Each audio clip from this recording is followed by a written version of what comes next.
আর শিকদার বাড়ির মানুষের ভিতর পিনপত নীরবতা। তারা কেউ কিচ্ছু বলার মতো ভাষা খুঁজে পাচ্ছে না। জাঙ্কুক একবার সবার মুখের দিকে তাকিয়ে বলে উঠল, আজব তো, এমন করে তাকানোর কি আছে? বাপ আজ হলেও হতাম, আর কাল হলেও হতাম, এখন হলে দোষ কি? আর তাছাড়া আমার বাচ্চা কাচ্চার পড়ালেখা দেরি হচ্ছিল, আমি অনেক দায়িত্ববান মানুষ, বুঝলা? জাঙ্কুকের বাবা জেহব বলে উঠল, ঠাস করে একটা থাপ্পড় মারবো জানোয়ার। তোর বয়স কত রে? তের বয়সই বা কত? এতে ওর কত ক্ষতি হবে তোর ধারণা আছে কোনো? তের মা মিসেস জিন বলেন, ভাইজান, ভুল যখন একটা হয়েই গেছে, এখন খামোখা ঝামেলা করে কি লাভ? আমরা তের অ্যাবর্শন করে ফেলবো। ঠিক বলছো জিন, তাছাড়া বেশি দিন তো হয় নাই, অ্যাবর্শন করলে তেমন কোনো সমস্যা হবে না। এই সব হয়েছে আম্মার জন্য, আপনার জেদের জন্য ওদের এই বয়সে বিয়েটা দিতে বাধ্য হয়েছি। তে এতক্ষণ চুপচাপ ওর দাদির পিছনে দাঁড়া ছিল, কিন্তু ওর বাবার কথায় শক্ত করে ওর দাদির হাত খামচে ধরে। লিসা বেগম নাতনির মন বুঝতে পেরে বলে ওঠে, ও মাগো মা, হলো কি সর্বনাশা কথা কয় এই পোলা। হায় হায় রে, দেখা রে, বেশি বুঝবি না, আমি যা করছি একদম ঠিক করছি। আর তোর মাইয়ে কি গেদু নাকি যে বাচ্চা নষ্ট করার কথা কস? ওর বয়স 16 আর জাঙ্কুকের বয়স 17। তোর আব্বাই আর আমি 1 বছরের ছোট বড় ছিলাম, শুনছিস? আর তোর মাইয়ার বয়সে তোর ভাইজান যে হোক আমার কোলে আর তুই পেটে। আমি পারলে তোর মাইয়া পারবো না কেন? জাঙ্কুকের মা বলে, আম্মা, আপনাকে সময় আর এই সময় তো এক না, তাছাড়া এই বাচ্চা জন্ম দিলে তের ক্ষতি হওয়ার সম্ভাবনা আছে। বড় বউ, একদম কথা কইবা না, চুপ থাকো। আমি তোমার থেকে 1 মুঠ ভাত বেশি খাইছি, বুঝলা? তাই আমারে আর ভালো মন্দ শিখাইতে আসবা না। আম্মা, আপনি এতদিন যা বলছেন তাই করছি, কিন্তু এই কথা মানতে পারবো না। ভাইজান একদম ঠিক বলছে আম্মা, আমি যা কইছি তাই হইব। আমার কথার কোনো নড়চড় যেন না হয়। ভুলে যায় না, আমি এখনো মরি নাই। তোমগো যদি আমার সিদ্ধান্ত পছন্দ নাই হয়, নিজ দায়িত্বে বাড়ি থেকে বাইরে হয়ে যাও। আমি আর আমার নাতি নাতনিরা থাকবো। লিসার এমন কথায় কেউ আর কোনো কথা বলার সাহস পায় না, কারণ আজ পর্যন্ত জেহব বা আরেম কেউই তার মায়ের কথার উপরে কোনো কথা বলেনি। তাই তো তিনি যখন জাঙ্কুক আর সোগাজিমিনের বিয়ের কথা বলেছিলেন, কেউ তেমন কোনো বাধা দেয়নি। কিন্তু এই বিষয়টা একটু বেশি সিরিয়াস বলে সবাই বাধা দিলেও তারা তাদের মায়ের বিরুদ্ধে যাওয়ার সাহস করে না। মূলত সোগা জাঙ্কুক আর তেজিমিন এক বয়সের। লিসার জেদের কারণে ওদের এই বয়সে বিয়ে দেয়। লিসার কথা শুনে 2 ভাই বাড়ি থেকে বের হয়ে যায়। আয়ু আর জিন রান্নাঘরে চলে যায়। লিসা তার 2 নাতনি তে ও জিমিনকে নিয়ে ওনার ঘরে চলে যায়। ড্রয়িং রুমে শুধু সুগা আর জাঙ্কুক রয়ে যায়। সুগা বলে, ভাই, কেমনে কি করবি? আমি তো তোর বোনের কাছে যাওয়ার আগেই কাইন্দা গাইটা সব একসাথ করে ফেলাই। ও তুই বুঝবি না, সবই টেকনিক। কি টেকনিক রে? তুই কি ভিডিও দেখা ছেড়ে দিছ নাকি? তোর বোনের জন্য দেখতে পারি নাকি শালি খালি খ্যাক খ্যাক করে বেটি। ও তোর বোনও প্রথম অমন চিল্লিচিল্লি করতো, আমি তাও জোর করে দেখাইছি। বেশি না, মাত্র 1 মাস দেখাইছি। আর তারপর আজ আমিও ট্রাই করবো, বুঝলি? এখন চল, ট্রিট দিবি। পারবো না, তুই দিবি। তোর আমি টেকনিক শিখাইছি, তাই তুই আমার এই ট্রিট দিবি। এই কিপটামি করিস না ভাই, বাপ হবি, সেই খুশিতে তো খাওয়াইতে পারিস। তো তুইও তো কাকা প্লাস মামা হবি, ডাবল ধামাকা। আর তোকে এই কাকা মামা ডাক শোনানোর জন্য আমি কত কষ্ট করছি জানিস, দিনের পর দিন। সো তুই আমাকে থেকে আর জিমিনকে খাওয়াবি। শালা কিপটা, আমি 1 খেতে চাইছি আর তুই তো 2টা চেলা অ্যাড করছিস। লাগবে না তোর ট্রিট, তুই খা। চটিস কেন ভাই? আমি মজা করছি তো। চল, যা খেতে চাইবি তাই খাওয়াবো আজ। চলো বাবু। চুপ শালা, লুচ্চা, অশ্লীল ডাকবি না। আমার বোনটারে তো শেষ করছো। তুই বললেও আমি তোর শালা, আর না বললেও শালা। এখন চল, পরে কিন্তু আর পাবি না। এরপর ওরা 2জন নাচতে নাচতে বাড়ি থেকে বের হয়ে যায়। অন্যদিকে লিসার ঘরে কি হচ্ছে চলো দেখে আসি। ও মায়া গো মায়া, ওতে কি করলা বউ তুমি এইটা? আমি অনেক খুশি হইছি হুই না। শোনো, এখন থেকে আমি যা বলবো তাই করবা, আমার সব কথা শুনবা। আচ্ছা দাদি। জিমিন বলল, আচ্ছা দাদি, ওর পোলা হইব নাকি মাইয়া? হলো পাগল মাইয়ের কথা, এখন কি করে বলা সম্ভব? আরো দিন যাক তারপর। আর তুমি সুসংবাদ কবে দিবা গো? সেইটা কেমনে দেয় আমি তো জানি না। ও মায়া গো মায়া, এই মাইয়া তাই জানে না? আমার তে বুড়িরে তো আমার কিচ্ছু শিখান লাগে নাই। তোমারে কেন বুঝাইতে হইব? আমারই ভুল। আমার নাতি কি তোমার কাছে আহে না নাকি? তোমার নাতি একটা বদলোক, কাছে এলেই খালি অশ্লীল কামকাজ করতে চায়। হায় আল্লাহ গো আল্লাহ, এই মাইয়া কয় কি? ওসিনাল, তুমি আমার নাতনিরে এখনো তার হক দাও নাই? লিসার এমন কথা, এতে তো হাসতে হাসতে কুটি কুটি। এইতে একদম হাসবি না, একটা চর মারবো। আমি কি করছি দাদি? এমন করে কেন আমার সাথে বল? ওনার নাতি আমার কাছে আসলে খারাপ কাজ করতে চায়, আর এতে ওনার নাতির কোনো দোষ নেই, সব দোষ আমার। বাহ, ভালোই, আমার কোনো মূল্য নেই। দাদি, তোমার নাতনিরে বোঝাও গো। হলো বউ, জামাই যা করতে চাইবে তাই করে দিবা, নাইলে বাহিরে চোখ যাইব। বাইরের মাইয়া মানুষের সান্নিধ্য কামনা করব, বাইরের মাইয়া মানুষের কাছে যাইব। তুমি কি তা চাও? না, আমি চাই না। আমার কি করা লাগবে শুধু তাই বলো। শোন, আমি তোরে বলি, আজ রাতের খাবারের পরে তুই দাদির ঘরে আসিস, ওকে? তখন বলবো। ওকে। হ্যাঁ, তোমার ভাইয়ের বউ তুমি দেখো লও, যাও। এরপর রাতের বেলা খাবার টেবিলে সবাই বসেছিল, আর জিন এবং আয়ু সবাইকে বেড়ে দিচ্ছিল। আর এম বলে ওঠে, সবাই শোনো, বিশেষ করে মা, আপনি শুনুন। আমি আর ভাইজান মিলে একটা সিদ্ধান্ত নিয়েছি। আমি আশা করবো তোমাকে সেই সিদ্ধান্তটা নিশ্চয়ই আমার বিরুদ্ধে না। এইটা যদি আপনার বিরুদ্ধেও হয় তাহলে আপনাকে মানতেই হবে। ওদের 4 জনের এসএসসি এক্সাম আরো প্রায় 1 বছর পর। তো ততদিনে বাবুটা হয়ে যাবে। এক্সাম ওদের 4 জনকেই দিতে হবে। এক্সামের পরের দিনই ওদের দেশ ছাড়তে হবে, জাঙ্কুক আর সুগাকে। ওদের রেজাল্টের ওয়েট করার দরকার নাই। এই শর্তে রাজি থাকলে বলো। ওকে গস, বাড়ির 2 ছেলে বাড়ি ছেড়ে ভিন দেশে থাকবো? আমরা আমাদের সিদ্ধান্ত জানিয়ে দিয়েছি, যা ভালো মনে করিস কর। এরপর খাওয়া দাওয়া করে যে যার রুমে চলে যায়। তে আর জিমিন লিসার ঘরে চলে যায়। তে কালো কালারের পাতলা একটা শাড়ি পরিয়ে জিমিনকে রেডি করিয়ে দেয় এবং কি কি করতে হবে সব বুঝিয়ে দেয়। অনেক বুঝিয়ে পড়িয়ে জিমিনকে ঘরের সামনে রেখে তে চলে যায়। জিমিন রুমে প্রবেশ করে দেখে সুগা রুমে নেই। জিমিন এগিয়ে ব্যালকনিতে যায়, গিয়ে দেখে সুগা দাঁড়িয়ে আছে। জিমিন গিয়ে পেছন থেকে সুগাকে জড়িয়ে ধরে। সুগা লাফিয়ে ওঠে। আরে কে কে কে? আমি জিমিন। ওভাবে লাফিয়ে ওঠার কি আছে? ভূত আসে নাই তোমার ঘরে?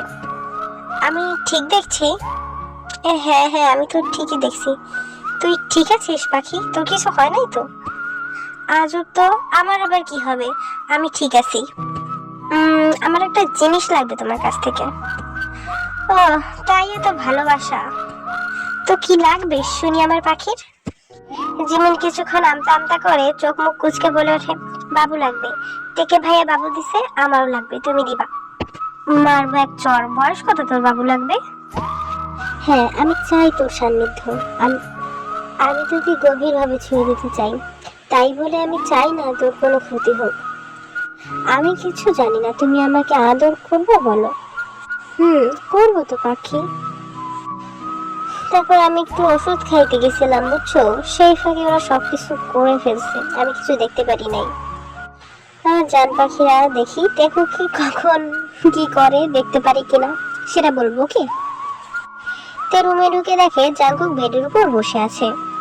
তে রুমে ঢুকতেই জাঙ্কুক গিয়ে থেকে জড়িয়ে ধরে পুরো মুখে চুমুতে চুমুতে ভরিয়ে দেয়। আরে কি করছো জাঙ্কুক ভাইয়া? আমি আজকে অনেক অনেক অনেক খুশি, তুই জানিস না পাখি, আমাকে তুই কি আনন্দ দিচ্ছিস। আমি আজ এই পৃথিবীর সব থেকে হ্যাপি মানুষ জান। জাঙ্কুক ভাইয়া, তুমিও না এটা পাগল। এই এই, ভাই ডাকবি না, ভাই ডাকবি না, একদম ভাই ডাকা যাবে না, তাহলে আমার বাচ্চা কনফিউশনে থাকবে যে আমাকে মামা ডাকবে নাকি বাবা, আর তোকে মা ডাকবে নাকি ফুপি, বুঝলি? তো কি ডাকবো? ভাই বাদে যা খুশি ডাকিস। আচ্ছা চল ঘুমাবি, বেশি দেরি করা যাবে না। এভাবেই দিন চলে যায়। দেখতে দেখতে জাংকুকের একটা ছেলে হয়, যার নাম রাখে ওরা টেকুক। যেদিন টেকুক হয় সেদিন জাংকুকের কি কান্না! ওর কান্না ছিল হৃদয় বিদারক। ওর কান্না দেখে বাড়ির প্রত্যেকটা মানুষ কান্না করেছিল। সেদিন আয়ুয়ের কোলে মাথা রেখে পাগলের মতো কান্না করেছিল তের জন্য। ওদের এক্সাম শেষ হয় কথা মতো। এক্সামের 2 দিন পরেই সুগা আর জাংকুক ইতালি চলে যায়। বিদেশ যাওয়ার কিছুদিন পর জানতে পারে সুগা বাবা হতে চলেছে। সুগার তেমন কোনো ভাবান্তর দেখা যায়নি সেদিন, কিন্তু যেদিন ওর মেয়ে ইয়নমিন হয় সেদিন কান্না করেছিল। পুরো সময়টাতেও জিমিনের পাশে থাকতে পারেনি। ও সব থেকে গুরুত্বপূর্ণ দিনেই ও জিমিনের পাশে থাকতে পারেনি, এমনকি নিজের মেয়েটাকেও সরাসরি একবার দেখতে পারলো না। তবে এইসব নিয়ে জিমিনের কোনো অভিযোগ নেই। জাংকুক সময় করে সবার সাথে কথা বলে, মেয়েকে অনেক গিফট পাঠায়, কথা বলে, কিন্তু তের সাথে কোনো কথা বলে না। তেও কখনো বলতে চায় না। যার কাছে ওর মূল্য নাই তার সাথেও কথা বলার প্রয়োজন মনে করে না। ওর থেকে হয়তো বেটার অপশন পাইছে, তাই ওর দরকার নাই। আজ 10 বছর পর শিকদার বাড়ির 2 রত্ন, 2 ছেলে বাড়িতে আসবে। সবার মুখে হাসি, কত আয়োজন। হাসি নাই শুধু তের মুখে। আম্মু, আমার একটু কাজ আছে, আমাকে বের হতে হবে। টেকুককে দেখে রেখো। কাজ? কি কাজ আছে? আজ জাংকুক আসবে। তুই কই যাবি? আজ তো জিমিন ছুটি নিছে, তুই কি করছিস? আজ একটা দিন ছুটি নিতে পারতি না? আজ এত বছর পর ছেলেটা দেশে ফিরবে। জিমিন আর আমার কাজ এক হতে পারে, কিন্তু ব্রাঞ্চ আলাদা আম্মু। আর আমরা সাধারণ কোনো কাজ করি না যে বললেই ছুটি পাবো। সরকার আমার ফেস দেখে আমায় টাকা দেয় না, বুঝলাম মা?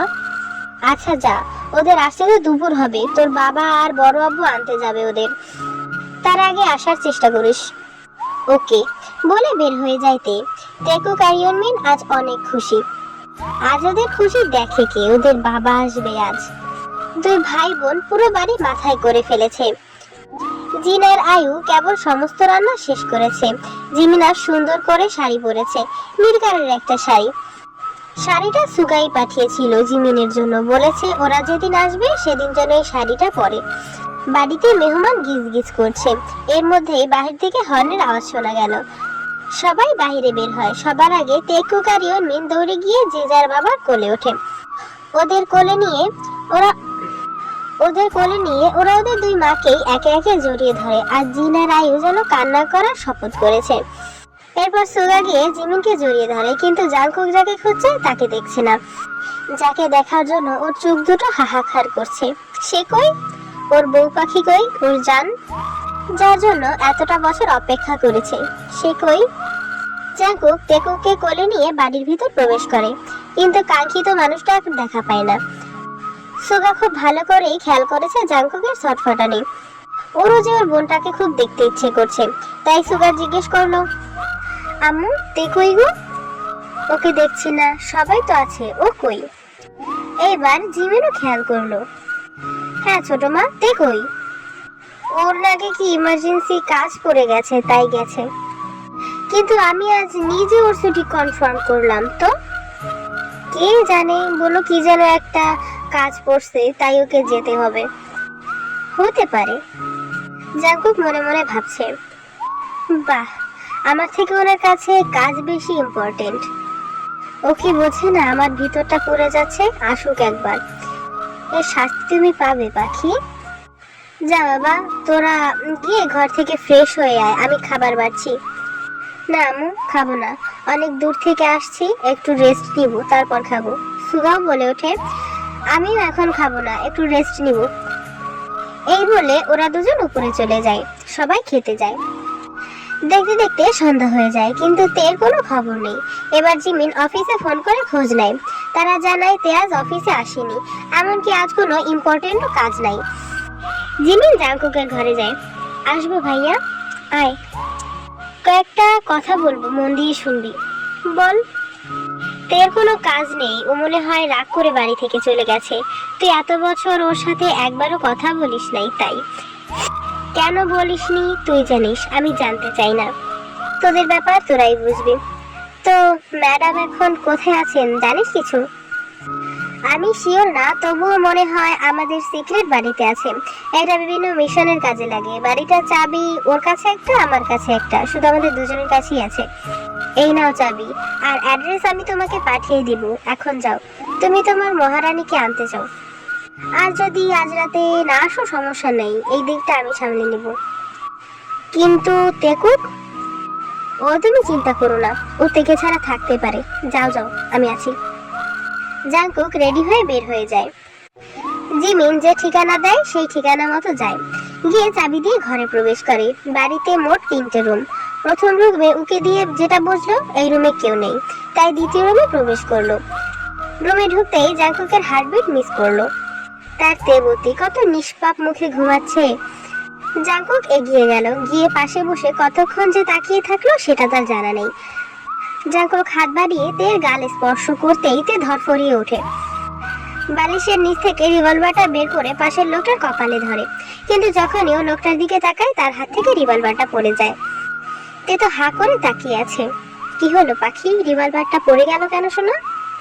আমার হার্ট, তুমি। কথাটা শেষ করার আগেই ঠোঁট ফুলিয়ে কান্না করে দিল তে। জাংকুক নিমেষেই তে ঠোঁট দুটো দখল করে নেয়। জাংকুক খুব প্যাশনেটলি কিস করতে থাকে। এমন ভাবে কিস করছিল মনে হচ্ছিল যে 10 বছরের তৃষ্ণা মেটাতে ব্যস্ত। এমন ভাবে তে ঠোঁটটা ছাক করছিল যেন মনে হচ্ছিল ওটা একটা ললিপপ। প্রায় 20 মিনিট পর তে জাংকুককে ছাড়ে। দুজনই হাঁপাচ্ছিল। হাঁপাতে হাঁপাতে জাংকুক বলে, রাগ কমেছে পাখি? কিসের রাগ? রাগ করতে গেলে অধিকার লাগে, সেটাই তো আমার নাই। যদি থাকতো তবে করতাম। এইবার জাংকুক থেকে এমন ভাবে জড়িয়ে ধরে যেন ছেড়ে দিলেই চলে যাবে। একটু বুঝো পাখি, আমি যা করেছি আমাদের জন্যই করেছি। আমার জন্য কিচ্ছু করতে হবে না। তোমার যে আছে তার কাছে যাও, যার সাথে 10 বছর ছিলা এখন তার কাছেই যাও। জাংকুকের কি হলো কে জানে, সে হঠাৎ করেই তের মুখ চেপে ধরে বলে উঠল, তুই আমাকে সন্দেহ করছিস পাখি? আমি কেন তোর সাথে কথা বলিনি জানিস? আমি যদি তোর সাথে কথা বলতাম আমি একটা দিনও থাকতে পারতাম না জান। আমি শুধু তাই তোর সাথে কথা বলিনি হার্ট। আমি বাড়িতে এসে তৃষ্ণার্থ কাকের মতো তোকে খুঁজেছি, পাইনি। জানিস আমি কত কষ্ট পাইছি? কেউ দেখেনি আমার হৃদয়ের রক্তক্ষরণ। শুধু তোকে এক নজর দেখার জন্য আমি কি যে করেছি, না পারছি কাউকে বলতে, না পারছি সহ্য করতে। বলতে বলতে জাংকুকের চোখ জলে ভরে ওঠে। ছেড়ে দেয় জাংকুক থেকে। এইবার তে জাংকুককে জড়িয়ে ধরে। তুমি জানো এই 10টা বছর আমার কেমনে কাটছে? আমি একটা রাত শান্তিতে ঘুমাতে পারিনি। আমি প্রতিটা রাত তুলবেছি। আমার কষ্ট তুমি বুঝেছো? তুমি জানো আমি কত কষ্ট করছি? যে আমি তোমাকে ছাড়া একটা ঘন্টা থাকতে পারতাম না, সে আমি তোমাকে ছাড়া 10টা বছর থাকলাম, তোমার সাথে কোনো কথাও বলিনি। কিভাবে পারলা পাষাণের মতো আমার ছেড়ে থাকতে? আমি তো সব খোঁজ খবর নিয়েছি, আমি তো সবকিছু জানতাম, শুধু তোর সাথে কথা বলিনি। কেন বলনি? পাগলি, তুই কি বুঝবি? আমি তোর সাথে কথা বললে আমি কি নিজেকে সামলে রাখতে পারতাম বল? তুই জানিস না, তুই আমার কাছে এলে আমার পাগল পাগল লাগে, আমি নিজেকে সামলাতে পারি না।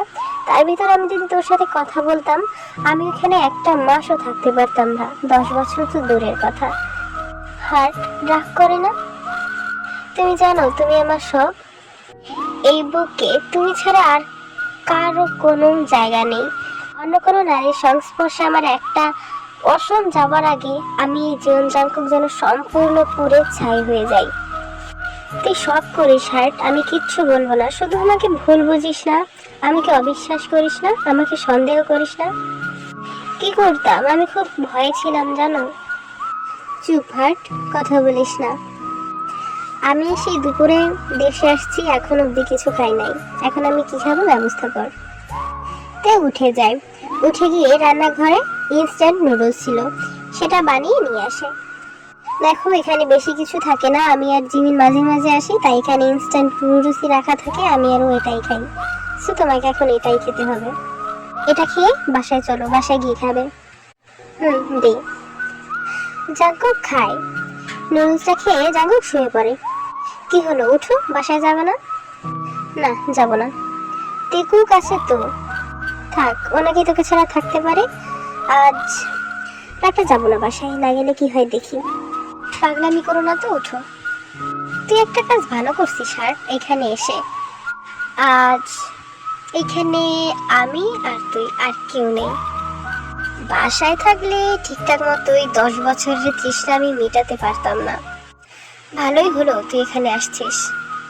একেবারে কাল সকালে বাসায় যাব, আজ যাব না। এই পাজি লোক, কি সব বলো, ওঠো। হুম, আমাদের মেয়ের বয়স কত রে? এই তো 10 বছর 6 মাস এরকম। তো তোর কি মনে হয় না ওর আর একটা ভাই বোন আনার ব্যবস্থা করা দরকার? তুমি আজ দুপুরে আসছো বাড়ি, আর তুমি এখন এই কথা বলতেছো? যা, বলবো না, কাছে আয়। এরপর জাংকুক থেকে নিয়ে কত কিছু করলো, কত কিছু। তো আমার মাসুদ মার্কা জান পাখিরা, আজকে আমি তেমন কোনো ভয়েস দিতে পারবো না। আমি অনেক দিন ধরে দিচ্ছি না, মানে কোনো স্টোরি আমার হাতের ভিতর নিষ্পিস করছিল, বুঝছো, তাই আমি এই স্টোরিটা বানাইলাম। নেক্সট যে স্টোরি দিব সেইটা ইনশাল্লাহ পুরো মশলা ভরা থাকবে, ঝাল, তেল, পেঁয়াজ, মরিচ সব ঠিকঠাক দেওয়া থাকবে। তোমরা যদি তার থেকে এক্সট্রা কিছু যাও, জয়ফল, জয়ত্রী, সব কিছু আমি দিব। বাট এই স্টোরিটাই সম্ভব না, আমাকে ক্ষমা করে দিও, ক্ষমাসুলভ দৃষ্টিতে দেখো। এই স্টোরিটায় কোনো কাহিনী নাই, কিচ্ছুই নাই, আমি এমনি বানাইছি। তোমাদের এই স্টোরিটার কাহিনী বলি। এইটা হচ্ছে আমি লিখছি কখন জানো? আমি এই যে ডক্টরের কাছে গেছি আসছিলাম, পথে পথে গাড়িতে বসা যখন বোরিং হয়েছি, আমি তখন এই স্টোরিটা লিখছি। সো মানে তেমন কোনো ইয়া হয় নাই, বুঝছো? বাই জান পাখিরা, ম্যানেজ করে নিও, and wait for the next story.